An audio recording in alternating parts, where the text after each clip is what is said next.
Halo-halong reaksyon ang natanggap ng aktres na si Maris Racal matapos nitong i-anunsyo ang hiwalayan nila ng former River Maya vocalist na si Rico Blanco. Maraming nagbigay ng simpatya pero inulan din ito ng duda mula sa mga netizens. Duda kasi ng mga supporters ng dating couple, may third party involved kaya naghiwalay ang dalawa.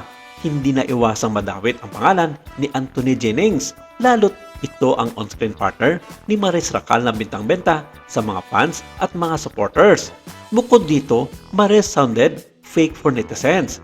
Ayon kasi sa ilang komento, parang ang plastic ng iyak ni Maris. Halatang siya ang may kasalanan. May third party siguro. She sounded guilty. Mukhang siya ang nag-initiate ng breakup. Siguro si Anthony ang dahilan, sobra na kasi ang sweetness nilang dalawa. Sa naging panayam ng batikang showbiz columnist na si Sylvia Aces Actor, sinabi nitong siya nga ang punot dulo at naging dahilan ng hiwalayan ng dalawa ng mga kilalang personalidad sa showbiz at sa music industry.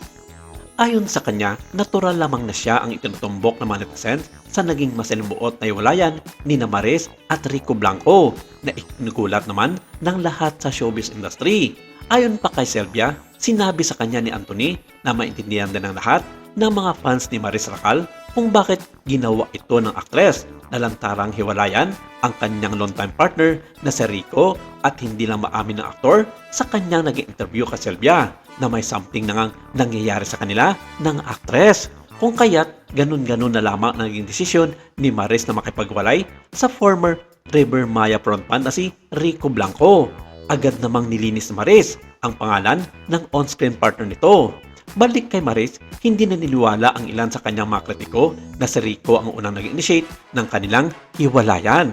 Dahil in the first place daw, sinabi ng singer-actor noon pa man sa kanya na naging interview sa ilang mga showbiz media at mga columnist na gusto na niyang pakasalan si Maris kahit anong oras sa mga panahong ding iyon. Pero sinabi na ng huli na hindi panda si Maris Racal para mag-settle down na sa pag-aasawa. Gayong marami pa siyang hindi nagagawa sa kanyang buhay pagkadalaga, lalong-lalo na sa kanyang karera sa mundo ng showbiz. Recently nga, nagbigay ng kanyang pahayag at saloobin ng aktres tungkol nga sa kanilang hiwalayan ni Rico Blanco.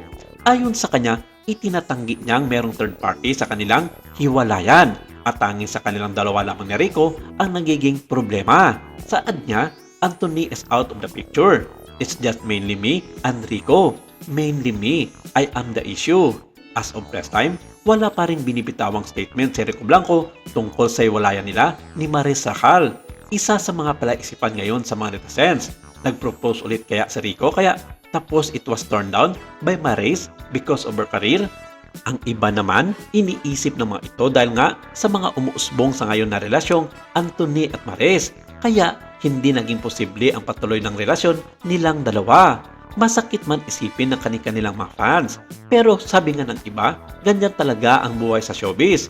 Hindi natin masasabi kung kailan sila magpapalit ng kanilang mga kinakarelasyon at nakatibente nga ito sa agos ng kanilang karera sa showbiz.